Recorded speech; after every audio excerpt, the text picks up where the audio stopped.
What is up everybody? Hope you guys are having a great day and welcome to my channel. And in this video, I'm going to be showing you guys how you guys can reset your Spotify password.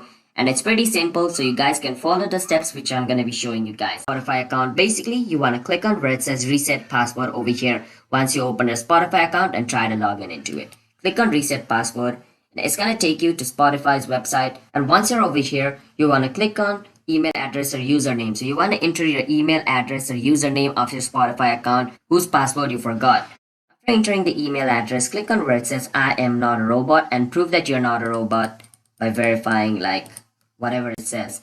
And after that, click on where it says send. Now it's gonna send a verification code to that email, so you want to go to that email to check. So let me go to that email and show you guys. Just like this, Spotify is gonna send you an email over here.